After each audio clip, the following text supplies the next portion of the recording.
Hello everybody and welcome to the first episode of The Milxnake Show. Thank you so much to Pepto-Bismol for sponsoring this podcast, which is absolutely fucking lit. We have the littlest, the most amazing queen of YouTube, first guest that you could ever dream of, Miss Emma Blackery. It's me! Why am I clapping for myself? Yes. I'm here because you're lovely, that's oh my gosh, why. thank you. Because I think you're great. I think you're wonderful. Great. I wouldn't have agreed if I thought you were a right dick, so... There's still time. I don't really talk to people. I don't talk to people out of choice, so... Me either. So, you're welcome. Oh my gosh. I like you. I'm so honoured to have you here. You are such a queen. Oh my god. Honestly, I've been watching like you for years, like probably over 10 years now, I think. I was 20 when I started. I'm 32 now. Time flies. That's horrifying. Honestly, time flies when you're having fun. Time flies when you're in internet drama and fuck knows what.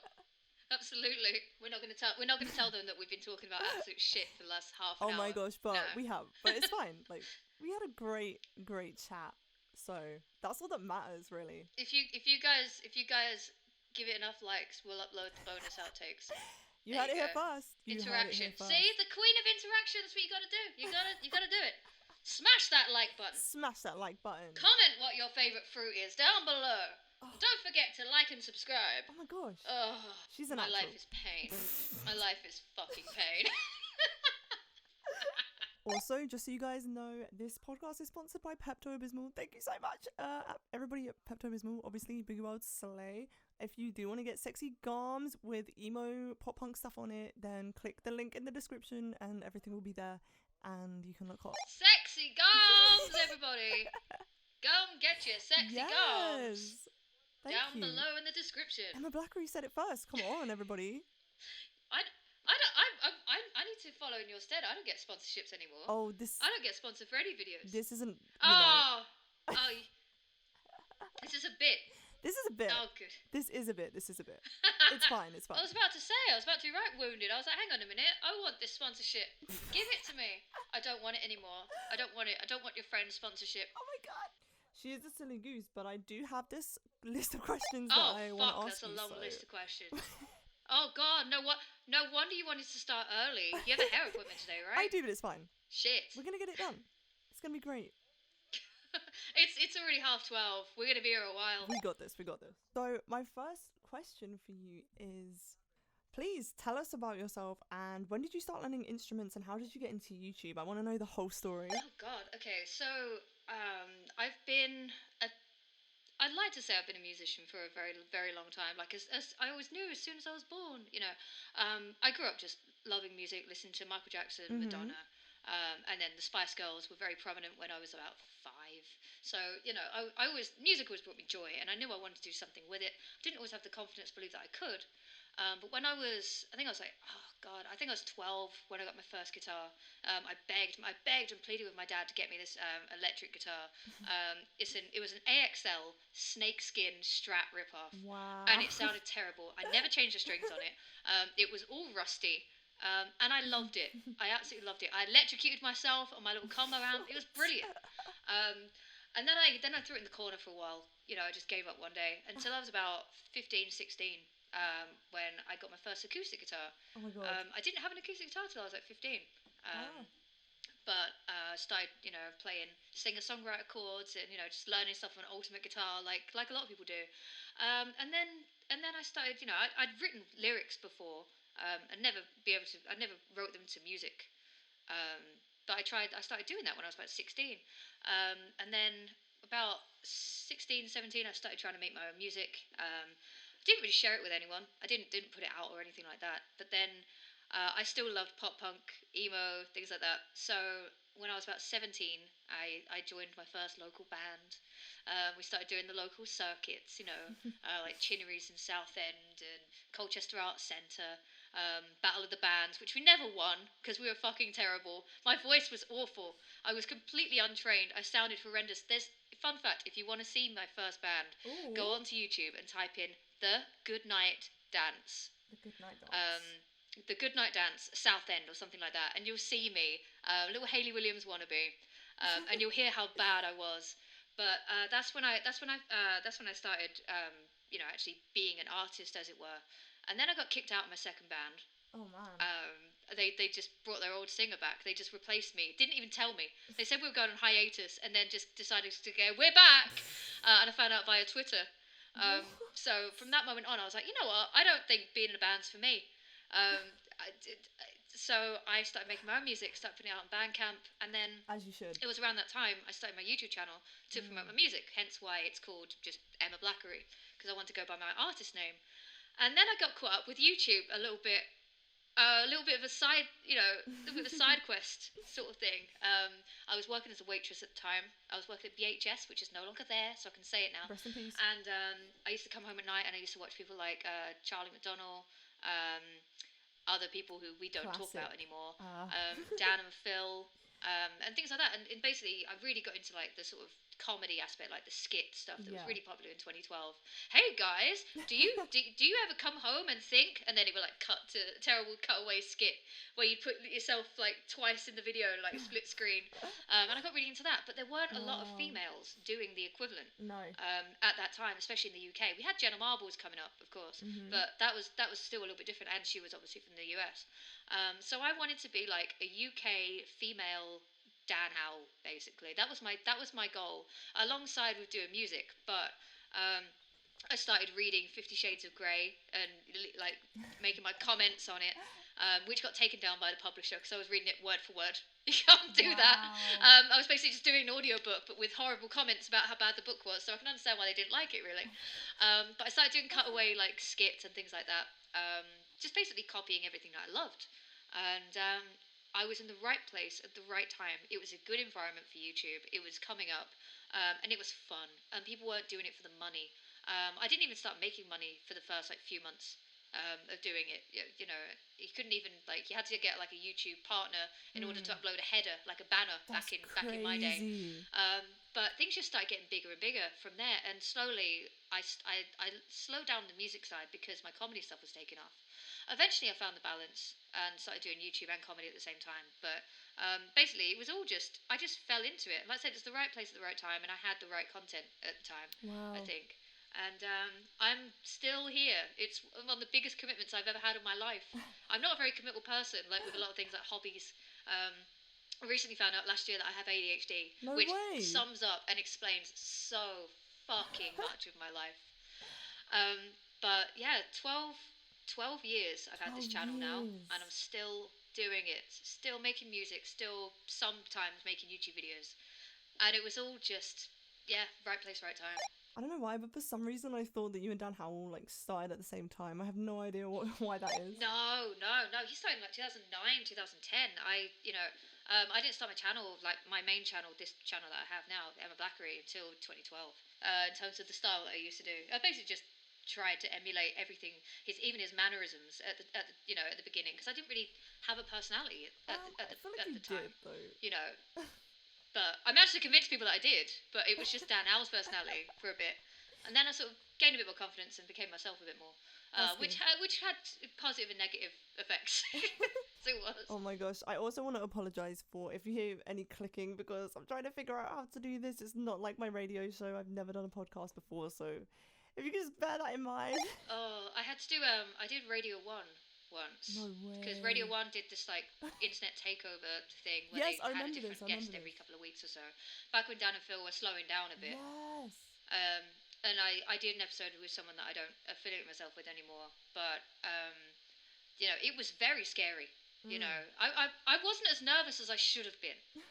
Now I would be fucking shitting myself because I don't stop swearing. Oh my god, same. Ever. I'm awful. It's a filler word. Every fucking every 2 words there's a swear. But I was very, very nervous, and the person that I was doing it with had to do all the controls and click on the buttons because I knew I'd flub. I knew I'd press the wrong buttons. So I just sort of stood there while everyone else took care of the tricky like faders and lining things up. Live radio. I'd love to do it one day, but I'm nervous. It's not for me. I will lean on that control desk. I will do something bad. I'll spill water on it, like. Honestly. I mean, I guess you had so many cool opportunities off the back of your YouTube career, and I really want to ask you, what was it like touring with Busted? Like, that must have been incredible. Tell me about it. Oh man, you know what? It's still one of the coolest experiences. I'll never get tired of talking about it. There are a lot of things that people bring up, like music-wise from my past, or certain things. I'm just like, oh, can we focus on something like a bit more recent than like this or this and that. But the Busted tour is something that I'm going to remember it for the rest of my life. I was extremely green. I didn't know what on earth I was doing. It's how I got my first pair of in-ear monitors. No Before way. that, I was just using wedges. What? And if you see any of my live performances before 2016, you can hear that I'd never had a vocal lesson in my life. Really? I still didn't have any going into the Busted tour. I lost my voice like 4 shows in. I had to go down from 4 songs to 3 songs. Because I was so green. But you know what? I loved it. It was the weirdest experience. The first show in, I think, was Wembley Arena. Wow. And it was just me and my guitarist at the time, basically playing to like a VOT, with the guitar, his guitar mixed in, fairly low in the mix, but like, so that the instrumental would come through. We had the first night, the backing track that we were using, an iPod Nano was coming out of Wembley Arena's That's desk. ridiculous. For fuck's sake, it was not a professional setup at all. And I've talked about this with my partner since. He was like, what the fuck? I was like, I know, but no one, this is all set up for me. I didn't know what I was doing. I didn't have anyone to tell me that this is ridiculous. So we had this iPod Nano, and the first song was Sucks to Be You. Love that song. Which I released in 2016. Banger. And halfway through the, That's great. thank you. Halfway through the first verse, the iPod Nano froze and skipped. No. Yeah. So it was just me coming out a cappella, and you have a couple of choices with that. Right. You can either freeze up and run off stage, Yeah. like Ashley Simpson did on SNL, bless her heart, or you can just keep singing and hope it comes back in, Hope for the which is best. what I did. Wow. And it came in at the middle 8, which was like, oh god, like it went straight from the end of verse 1 into the middle 8. It just Oh came my back really God. frozen. And this ended up happening 3 times on that tour. By the 3rd time, I knew where it was going to come back in. I knew I had to just keep singing through. And the other support act was Wheatus. Wheatus. And I love the guys from Wheatus so Wow, much. that's They are the amazing. loveliest people. Brendan, the vocalist and guitarist, he's such a lovely guy, and you can learn so much from him. But this thing froze again, and I came off stage. Like, oh, I can't believe that just happened again. And then all of Wheatus are there side of stage ready to go on because they were on after me, and they were just staring at me like clapping, like, What? oh my god, how did you get through that? I was like, I just did. And he went, I would never have done that back in the day. He gave me like major props, and I'll always remember that. Oh. To get major props from fucking Wheatus for holding your own on Hell stage, yeah. it's a cool moment, It is. But the Busted tour itself, going around the van, following the tour bus. We weren't on the tour bus, of course we weren't. We're the first act on. I got the show because at the time I was working with Charlie Simpson's manager. His name was Wow. Tristan, and because I've been working with him since Charlie was doing his solo stuff, his solo acoustic stuff. Yeah. And he was able to get me on as the opening act without having to buy on or anything like that. So I was extremely grateful for the opportunity. It was Good. awesome to get that. But I learned a lot. Learned that I needed singing lessons. I learned that in-ear monitors are fantastic on stage. And it was just a really, really incredible experience. Apart from the girls that started flipping me off. There was like this couple of front rows. What do you mean?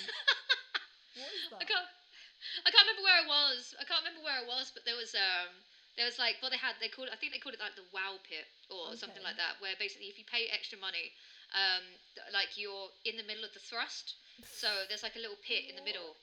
Where Busted would interact with you a little bit more. You were closer to the stage than anyone else. Oh. And there were these fans in this pit, basically it's like front row plus, essentially.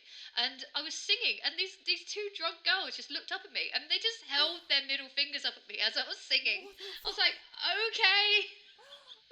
That is so rude. Luckily, that was like the 8th show in or something like that. That was like 7 or 8 shows in, People so are so I was rude. fine by that point. But I couldn't believe Oh it. my god. Thanks a lot. Yeah. Thanks for that.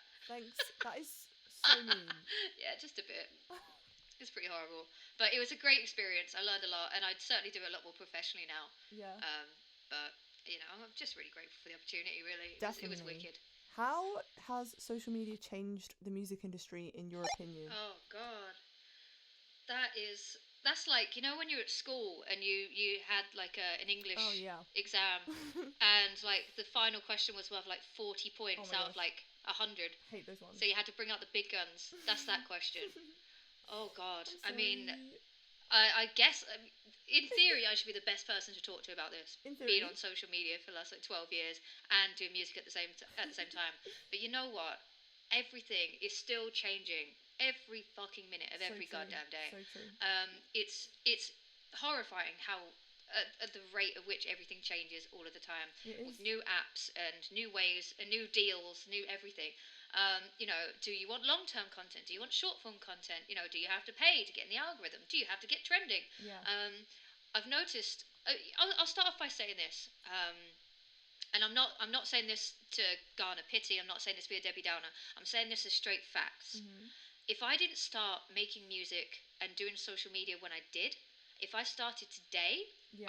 I'm not sure that I'd have the same like success that I've experienced.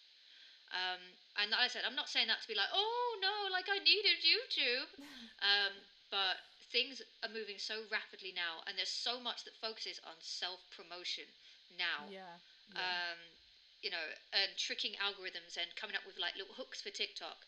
Um, that I'm not sure that if I didn't have the audience that I've built up over the last 12 years, and I had to start from scratch, I'm not entirely sure that I'd see the same sort of success. I'm very, very fortunate for that. But it's also a sign of the times that basically, everyone's in this big, big fucking pool now. Mhm. Um, I think basically with the development of things like, how can I put this, like DistroKid, Yeah.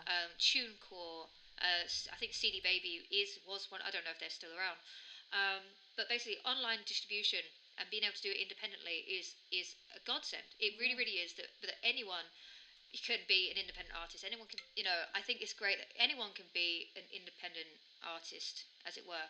However, with that, we now have the biggest Yeah. pool We of do. talent and artists out there. Yeah. I think it's so like how many tracks per day get uploaded? Like tens of thousands, Literally something like loads. that, to Spotify Something. every Yeah. day. And we're all vying for the New Music Friday, playlist that has like 100 songs on it, if that. Mm. Um, that's the problem. Anyone can be an artist now, but Yeah. anyone can be an artist now, Anyone. and there's only so much content that people can absorb. So there's this big fight on social media to push things like, oh, I've got to make this song trend. I've got to create a trend. Um, I've got to make my song go viral. And Mm. there are now artists out there who write hooks that are like they're for TikTok. Yeah. I think they even started calling them like TikTok music, like A B C D E F U. Banger. No hate to Gail, no hate at all, No hate. because the song is very successful. I'm not here to shit on people. No. No. No. No. Um, you know, there's a lot of songs out there that are like nursery rhyme based sort of things, where it's Yeah. just it's a song that's designed to have a certain like trend moving with it, like you have to do your hand movements and things. And this didn't exist when I first started. Social media is linked so hard to the industry now. Yeah. And then the only other point I'll say about this as well, before we move on to another question, because I just keep talking and talking, I love it. is the effect that social media has had on labels and how labels determine whether an artist should be pushed or not. Yeah. There are famous stories of artists that have been signed for years and years and years. I believe Halsey is one of them, who went on record, whether this was a market employee itself or not, whether it's too meta, I don't know. But she went on record saying that her label wouldn't let her release a song, until she came up with like a trend or something for the audio. Yeah. But like I said, maybe her saying that online and going out and being outspoken, that might have been the viral trend It thing. could have been. It's hard to say, but basically, there are labels out there now.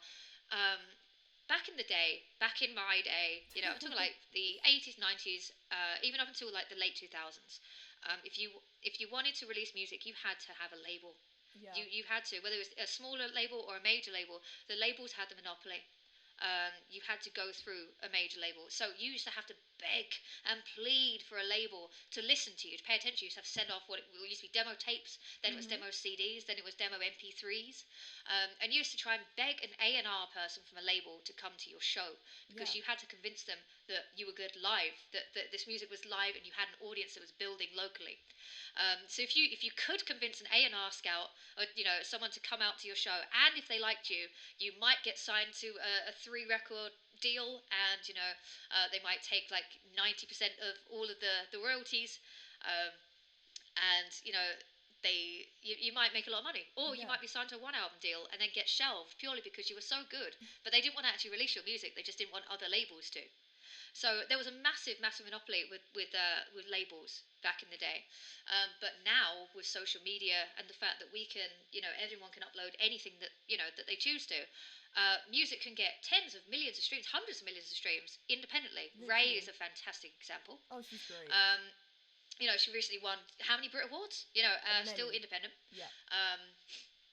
But basically, now labels are scouring TikTok. The A&R is now being done. It's not being done through being sent CDs and tapes. Right. A&R, their job now is to sit there in the office, and go on TikTok. Find out who's trending. Find someone that's already got, they've written the song, they've released the song, it's all produced, it's all done, and the trend's doing well, and it's on the viral 50 on Spotify. Get in contact with them. Let's sign them. Yeah. And then they get dropped.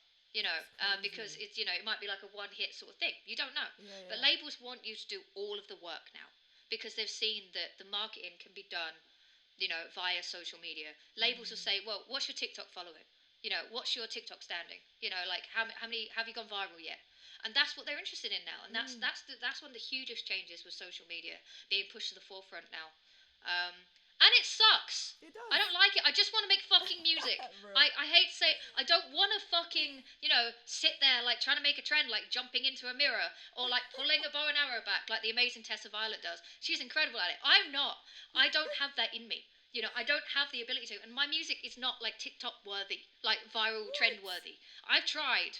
I still believe that if music's good enough, it should, speak for itself. But unfortunately, because of the amount of content that's out there now and the push for virality, people don't want to hear a good song anymore. They want to, have a song that they can make a little trend to. Not everyone, but in general, it's hard out here. But I do believe in change. I do believe things are gonna, change with the times. I do think things are going to adapt. And as quickly as this has come along, something else will come along. I don't think it's the end at all. For sure. I'm waiting for the resurgence of good music. I'm fighting back. So am I. Fight the power. So am I.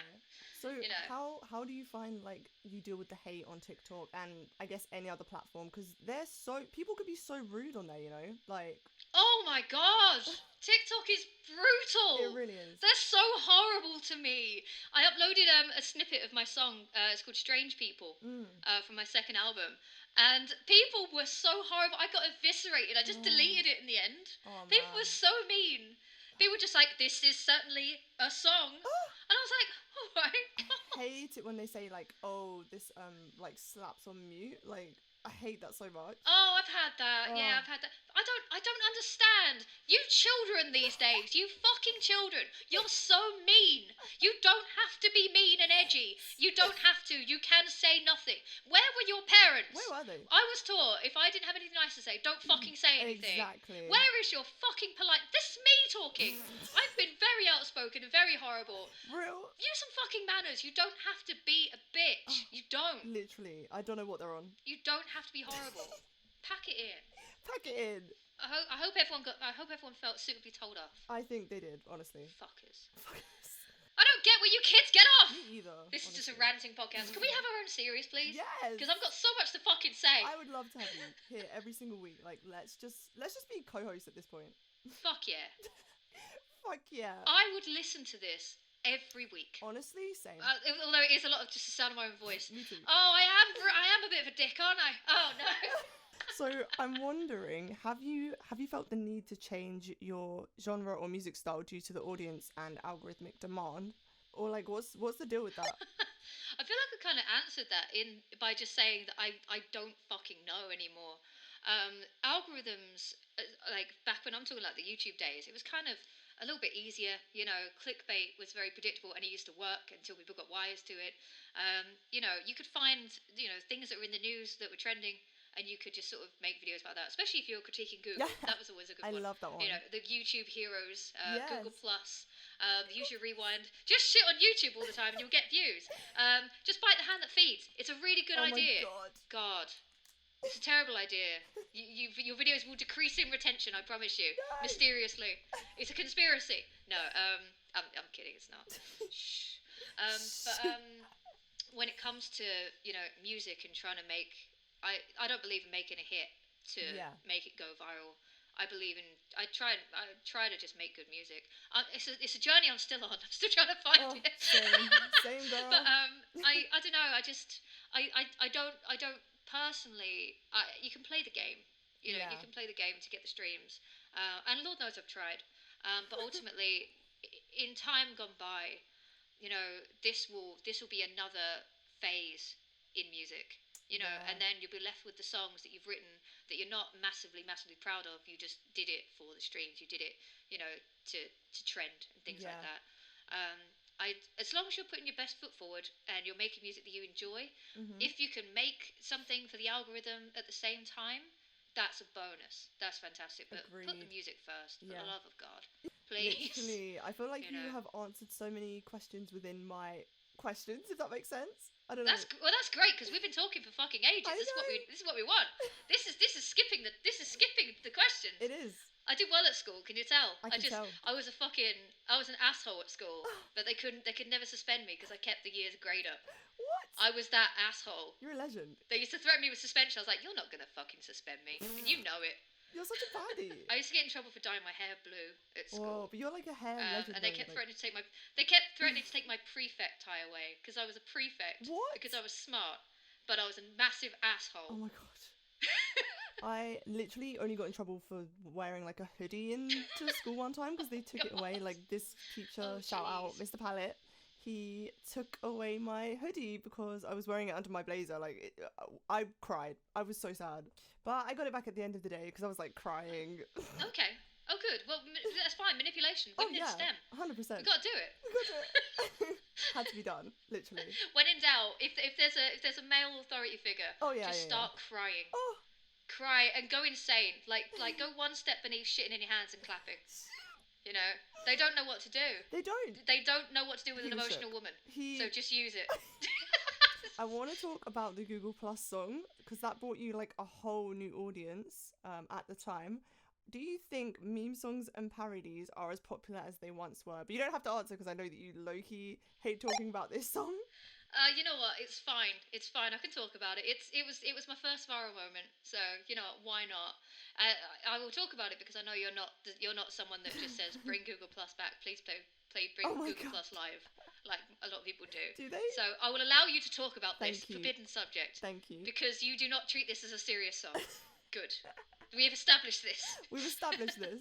But my favourite serious Emma Blackery song is Dirt. Like, I think it's an absolute bop. When it came out, I loved it. I was dancing to it all the time. I always play it when I'm getting ready, actually. Dirt has aged interestingly. But you know what? I'm so proud of it. I'm proud of the production of it. Yeah. It was this first song where I really, really got my hands in with the production. And I wanted to make like a song in the vein of like Katy Perry at the time and things like that. And I think I succeeded with it. Definitely. But it aged interestingly. I mean, Twitter's not even Twitter anymore. True. So that's interesting. True. And dirt and spilling tea and all that. It's like, wow, way to date. Not only have you mentioned social media, you've used like slang terms The lingo. from that time. It's like, wow, what an era. What an God. era. Can you believe that was 6 years ago? Fuck off. Fuck off was Dirt 6 years ago. Sucks for You was 8 years ago. No! Time actually flies. Yeah. Oh my gosh. second EP, Perfect, is 10 years old this year. That's crazy. It's disgusting. That is wild. I remember actually, Yeah. I mean, to be fair, we were singing that in college, so it kind of makes sense. Yeah. There you go. There we go. God.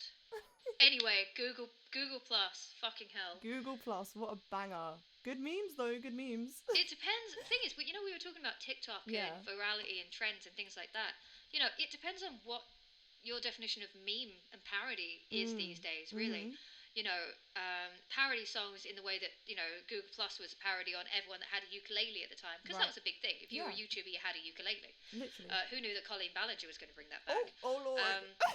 Oh Lord. Oh Lord. Oh Lord.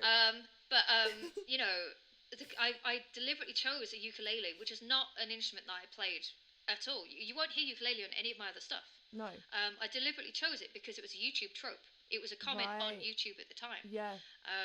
So it's annoying that it's one of my well-known songs is played on an instrument that I never really used again, pretty much. But basically, to think that back in 2013 I was complaining about the YouTube algorithm, and that was 11 years ago. Fuck, 11 years ago. Oh God. Oh no. But basically, I'd started to notice that songs. But no, sorry, my videos weren't showing as much on the subscription feed and the homepage. And the truth is, it was just an algorithm. It really wasn't me being stifled or anything like that. Yeah. They were just making algorithmic changes. Compared to some of the changes they made years later, it was fine. Right. But basically, I used that. I used the new Google Plus thing to sort of vent my frustrations. Basically, you had to, because Google, they wanted to create this new social media web. For those of you who don't know what Google Plus is, it was Google's attempt to make a social media a la Facebook at the time. They want to rival Facebook and Twitter. They had you could join circles, I think it was called, and things like that, which is groups and pages essentially. Circles, yeah. But basically, because they really wanted a quick user base very quickly in a short amount of time, probably to impress the board or something like that. They needed a lot of sign-ups very, very quick. So what they did was anyone with a YouTube account, which was millions and millions of people, tens of millions of people, they made it so that if you wanted to, I think if you wanted to comment anything, you had to link your YouTube account with your Google account, which made your username become your first name and your last name. Yes, I remember this. And a lot of people they like the anonymity because they wanted to be chicken shits and be trolls. Yeah. All the old memes. Yeah. That you can bring up from those times. But basically, people wanted their anonymity and they didn't want a Google account like Google Plus account.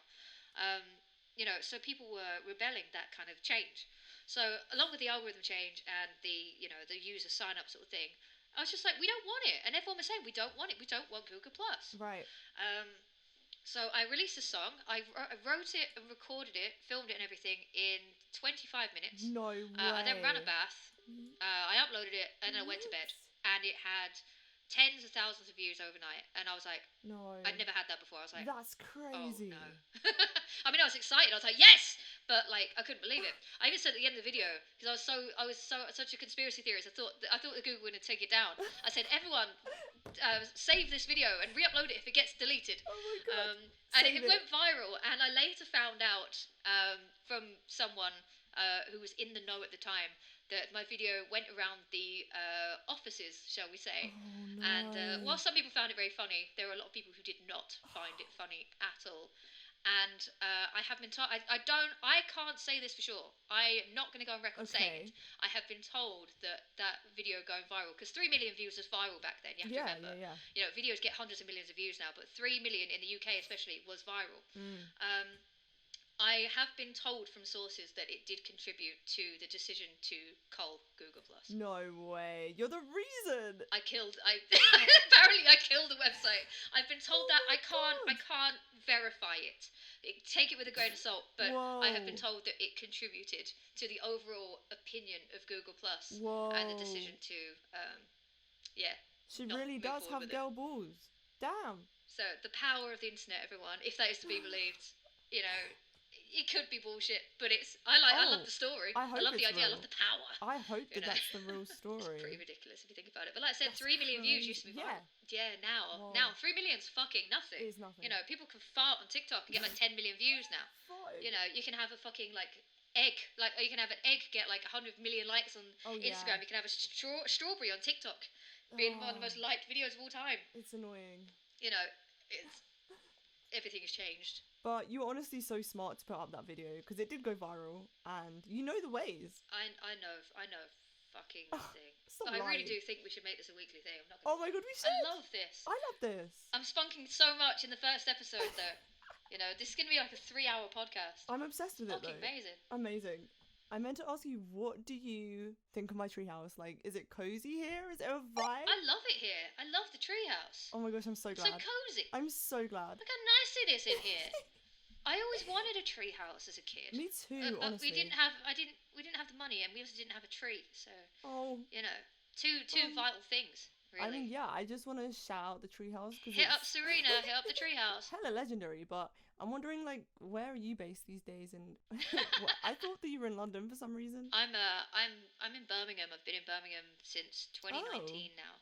Well, I lived in my hometown of Basildon in Essex. Oh, yeah. Butt of every joke. You know, Basildon is actually the butt of the joke in Love Actually. Oh, really? You know, it's actually a punchline. You know, I didn't know. Baz Vegas, as it's known. Vegas. It's known as Baz Vegas to No. to the locals.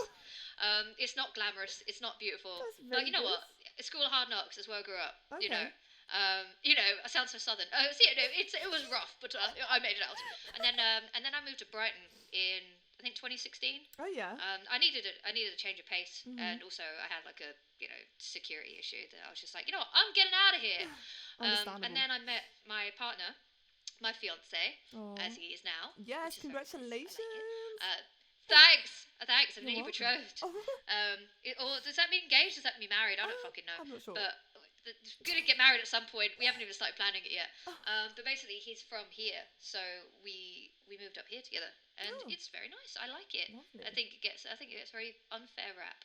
I think it's great. I mean, Yeah? oh yeah, I need to plug my gig. Yes, plug your gig. I need to plug my gig. Do it This now. this video is this podcast is sponsored by me, Emma Yes. Blackery. I love that. Oh I my am gosh. playing the famous Hare and Hounds in King's Heath in Ooh. Birmingham, May 3rd. Tickets are nearly all sold out, so be quick, grab yours now. I'm doing the last 10 years of my music. It's called the Past and Present Tour. It's the first show, it's the only show until October, so you guys will get to see all the hits first. It might be a unique set list. Who knows? It's going to be a Ooh. mystery. I'm playing songs from every one of my releases from 2013 to present.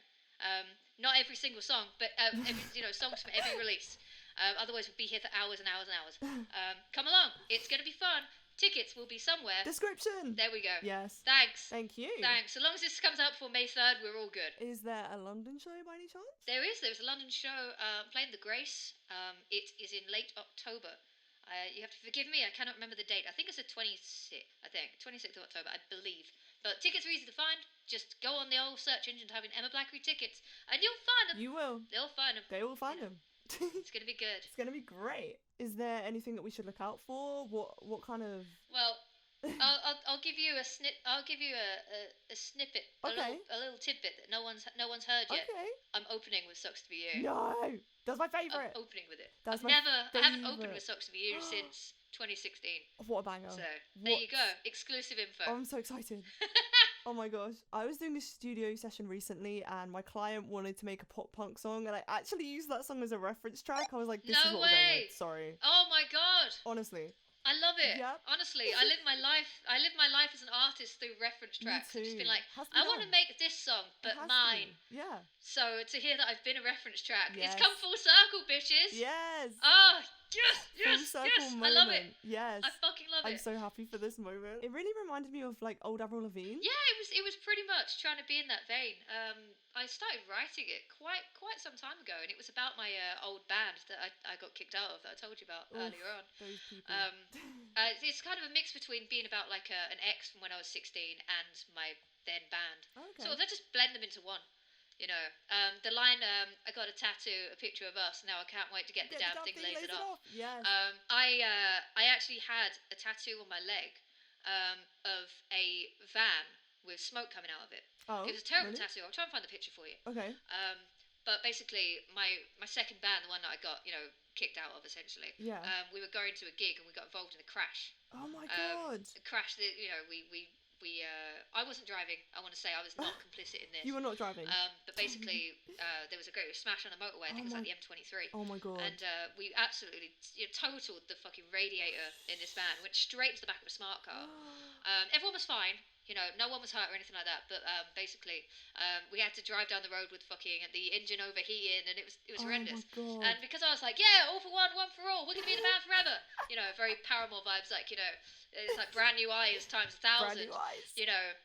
I was like, we're gonna be together forever, and it's like, oh, they've left. Oh. Um, but, basically, and I love Hailey though. I don't mean that as a mean thing. I think everyone else is horrible. She's great. But basically, I got a tattoo to commemorate it. I was like, look at this tattoo, guys. Look at us. And then they kicked me out a few months later. So I was like, thanks, guys. So I got the tattoo covered up with on my leg. It's got like swallows and roses. It's probably like traditional tattoo. Oh, cool. With like the banner family over it. So can't get rid of the family. You can't. A bag could kick me out, but family's forever. Family is forever. I got it covered up. So it's actually a true story. Oh wow! I wouldn't. Wow. Yeah. Well, thank you for sharing that story because it's You're very honestly welcome. even more my favorite now. I'm obsessed with it. I'm gonna play it right after this. It is lit. It's lit. It's fire. Fire. It's a bagger. It's a bop. Oh my god. Oh my god. Oh my god. I forgot. What? There was a when I say it's a banger. It's a bop. Yeah. I was at Winter in the City, which was a social media. Oh yeah. It was like Summer in the City, Summer in but the it was in City. Birmingham, and I was doing this fucking talk, like a panel thing. Yeah. And I was next to a fellow YouTuber, UK musician, and I get on with this person. Just, when we see each other, it's pleasantries. Okay. There's no beef. It's not a horrible story. But anytime I say it's a banger, it's a bop, it's because I was sitting next to her and she was bigging up her own music, like, self-hype queen. Talking about her and her partner producing it from home and all that. Mm-hmm. And she was like, I just released this new song. Yeah, it's coming out. It's a banger. It's a bop. Oh and I just looked at her like, what? Like, never heard, like, but it's so like, it's a banger. It's a bop. And there's a photo of me, like, looking over at her like, what did you just say? And it's the best picture. I just looked like horrified. Oh my but god. I'm all about self promo. It just really caught me off guard. I was like, it's a banger, it's a bop. So I just say it all the time now. No disrespect to that person. I'm sure people can figure out who it is. But it was just really funny. I'm gonna start saying it's a banger, it's a bop now. It's a banger, it's a bop. Can I just say also, the guy who played your boyfriend in the Sucks to Be You video, when you pushed him in the pool, that was iconic. You know what? The guy that they hired did a great job of just leaping backwards. It made me look like a fucking pro. It's like wrestling. Yeah. It's the person that takes the moves that sells it. Makes you look really good. He just leapt backwards in the pool. I was like, oh my god. We had a bottle made of sugar glass as well. Oh yeah. Which was smashed over his head. Head. Sugar glass. I then used sugar glass in the agenda video. Oh. As well. I've had a lot of breaking glass. You love breaking things. Glass. Sorry, I'm from Essex. Glass. Yeah, I've had a lot of sugar glass being broken in my videos. What do you think your favorite video to make has been? Oh shit. Brutus. It was the hardest video that I've ever shot in my life. We were there. I was on set from, I think, like 8 p.m. until 6 in the morning. Bloody hell. Because it was a night shoot. It was in February. Oh my god. It was -2 degrees. Oh. It's freezing. I had to be buried alive in real dirt. Oh yes. Which had to be combed to make sure there's no glass or anything like that in it. Real glass. Real glass. It was an incredible thing we managed to do for very, quite a low budget as well. Wow. But the corners we had to cut to keep it under budget meant that, we didn't have heaters. We were just getting it done shot for shot, like just kept moving. And it was so cold. Oh, I can imagine. In between takes, they just ran me back to the car, like, a few, like, quarter mile that way. With the engine still running just to keep the heat up. Had a little like jacket on and everything. Oh, wow. It was absolutely brutal, and massive props to Lars Wickett, the director, but also my partner, my fiance, who was producing the video. Whoa. He kept everything moving, and he got everything under the budget that I wanted. And he was there from about 10 o'clock in the morning. Oh my god. I got on set at like 8 p.m. 10 o'clock in the morning. I say set. It was my partner knows someone who owned farmland, and we literally got permission to film on his farmland, awesome. On his land. So my partner honestly did a ridiculously good job of making everything run as well as it did. It was. I love it. I absolutely love the video so much. It was actually the original video concept that I had for a song on my first album called Burn the Witch, which never became a single. Oh, right. Which I regret every day. It should have been a single. Oh. But the idea was basically, I was going to burn myself at the stake. So with this, with this video, I don't want to I don't want to spoil the end of the video. But if you haven't seen it, you should go watch it. But basically, turns out that this mysterious cloaked figure, that's like, dragging me, being buried alive, was me all along. Yeah, plot twist of the century. So I love it. It was so good. It was brutal filming it, but I love the I video. love the dark concept. I cannot wait for the next video, honestly. You know what? I spoke about this on YouTube. I've spoken about it on TikTok as well. I don't make music videos anymore. What? Why? Why is that? I'm sad. I know. I don't. I've made that choice not to make music videos. The same effort needs to be put into social media. Unfortunately, That's so true. You see those videos of like people like running like that. Said, "I'm about to sin again." Whoever that song is, it was like viral. Like basically, this woman, this artist, just made like viral hit, like videos from just like running through like busy streets. It was filmed vertically. I don't think I've seen this. And it was all just TikTok content. Really? That I hate to say it. I do love the music videos, but they are costly sometimes. If you want to do them right, they can be costly. My music video for Dirt was like over £10,000. That's ridiculous. To film that. That is ridiculous. And it's not. And you watch that. You don't see £10,000 there. You don't see it. I see a good video. Agenda was something like 8 or 9, I think. That's insane. Take Me Out. The third video I think was about £5,000. This is all music. This is all money that I had saved over the years through doing social media, having sponsorships. And I had a choice really with the Villains project to put down a deposit on a house or make this album the way I wanted.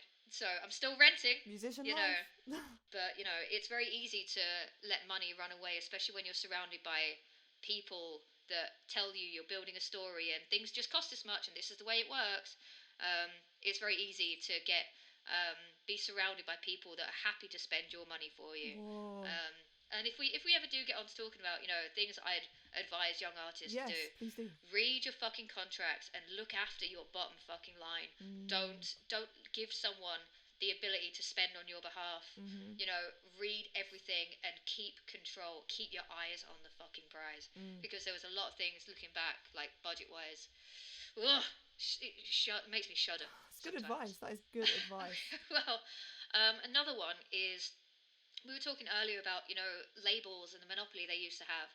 Do not think that labels, whether they're a small independent label, actually especially if they're a small independent label, or a major, don't see getting signed as the big thing that it used to be. Yes. When I was younger, when I was a young musician like by myself, all I wanted was to be signed by a major. Same. That was the step. That was the ceiling. It's not the ceiling. All they give you money to record stuff and make music videos in exchange for taking a massive amount of your profits. And basically, until you recoup it, it's basically like a loan shark, essentially. Man. Well, not really like a loan shark. I suppose it's not like with interest, but don't give these labels and all this the power over you when you could just release yourself. Yeah. And I agree. Also, whatever you do, rule number 1: keep your masters. Yes. I see keep this. your fucking masters. The Taylor Swift Read thing. your contracts. Do not. You can give labels if you want to sign with them. You can give them a license. Don't give them your masters. Don't let anyone own your stuff except you. Because if you try and get it back, it's hard. Oh man. I've always owned my masters. I've always kept on top of that. But good. There are so many people out there that want to just take your stuff and have it as theirs. Don't do it. Big thing. And also, like I said, with contracts as well, things might sound good. People offering to, like, labels offering to give you money for, like, audio visual stuff, things like that. Read the fine print. Make sure that you have the rights to choose your own physical distribution, like vinyl pressing plants and things like that. A lot of labels like to use their own in-house manufacturers for CDs, vinyl. I've had that with distributors, other like labels and things. I've seen it before. Yeah. You need to be given the option to shop around. Don't because they are not looking out for your bottom line. They're not trying to find the cheapest deal to manufacture your CDs, to manufacture your vinyls, to manufacture your merch. They're not looking to save you money. They don't care. They don't care. They've got their own contracts with these places. True. To give them That's a good point. the deal. Yeah. You need to have that freedom. Negotiate the ability to be able to choose your own manufacturing and things like that. And it's something that people don't talk about because it's not something that a lot of people think about. Yeah. And people can get in a lot of it can lead you into a lot of trouble later on down the line. Right. Because it's all well and good when you first start writing and you get this advance and things. You go, oh boy, can't wait. And then you don't do the music videos, and then oh boy, the album's about to release or the EP is about to release, and then the conversation has to happen about right, CDs, vinyl, and all that. So it's something you don't think about at the beginning. Keep it in your mind when you're signing a contract. Keep as many options to yourself open as you possibly can, and if it's not right, walk the fuck away. As much as you might think you'll regret not signing this great opportunity, the regret and remorse you'll feel for signing something that fucks you in the end is so much stronger. Worse. Oh so be careful, be patient, have faith in yourself, believe in your work and fight for yourself, because no one else is going to fucking fight for you in this industry. Real. No one. You have to fight for your fucking self. Proud of that. Yeah. That is a sound I'm bite. gonna use that to promote this actual podcast right now. Fuck like, yeah, I love it. feel like we're running out of time, but I just love having you here. I want you here again. I know. Sorry, I know you've got things to do, and I've been going on and on and on. But you know what? We can. You know what? If you got anything else, if you want to see another episode of this with me on it as a guest, I'm basically just trying to picture myself as a guest again. I would love this. Then let us know in the comments. Give this video a like, and share it around, and we might be back for part 2. Yes. Who knows? There's so much more of this industry to cover. There's so much more. My dreams are coming true. I will be fucking back. She's coming back if you let me. She's coming Even back. if you don't let me, I might hack your stuff and get your next Google Please Meet. do. Honestly. Little link. I'm coming in. I don't care who you're talking to. I'm like, right, back. What are we talking about? She's back. Who's this guy? This has been amazing. This has been fucking amazing. Thank you so much for being here. No problem. Bless up. Bless up. Bless up. Well, everyone, thank you for listening to the first episode of the Milxnake Show in podcast form. And make sure that you subscribe or whatever it is come along. on You gotta things. listen. You gotta subscribe. Yes. It's gotta be done. I will see you in the next episode. Have a great day or night, and goodbye.